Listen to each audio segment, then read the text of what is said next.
Сегодня мы в очередной раз с Алиме решили провести встречу с нашими друзьями, с художниками, скульпторами, медниками, просто с друзьями. Мы решили провести мастер-класс. Вот, каждый раз, проводя мастер-класс, немножко меняем тему. И сегодня тема была пласт. Задача сделать, используя пласт, какое-либо произведение, которое сам автор хочет просто воспроизвести. Это Алимага. Вот, Алимага, у меня выбора не было, над чем работать. Он напротив сидит, и вот он пьет кофе. Это называется кейф, работа, кейф. Художник на отдыхе. Он вообще уникальный. Он даже мне поправляет. Я даже немножко засомневался над его прической. Я работал над прической. Он говорит, отлично, вообще не трогай.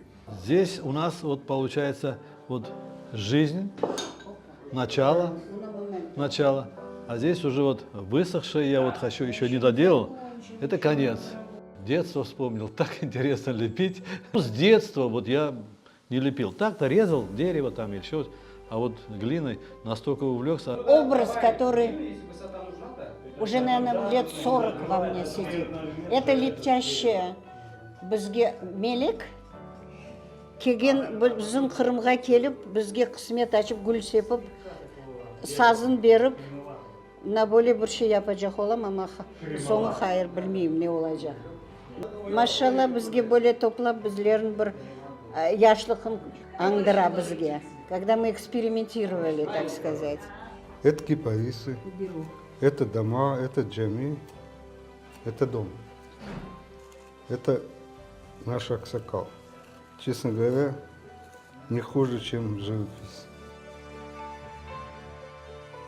Эта шамотная масса, она более устойчива к термическим всяким перепадам. Можно лепить сутки, двое, трое. Главное смачивать, накрывать вовремя, следить за тем, чтобы не пересохла глина.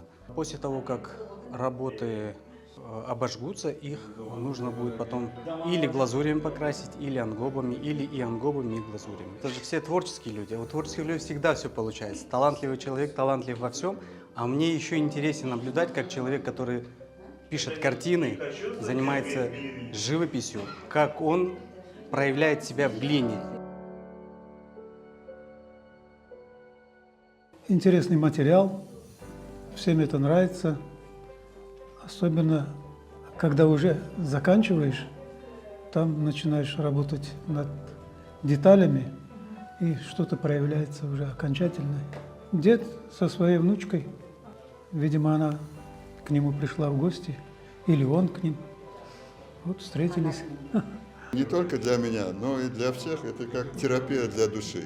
Сам Эльдар, я думаю, керамика – это самый такой демократичный вид искусства, который позволяет любые капризы именно в глине творить. Я посвящаю вот это вот как блюдо, посвящаю Алиме Ханум и Эльдару. Вот он в такой, вот это семье посвящаю. Самая главная задача, чтобы люди пообщались, обменялись опытом, просто позитивом своим, чтобы они почувствовали ту свободу, вообще, которая не связана с их прямой деятельностью. Вот. Для меня, мне кажется, это очень здорово.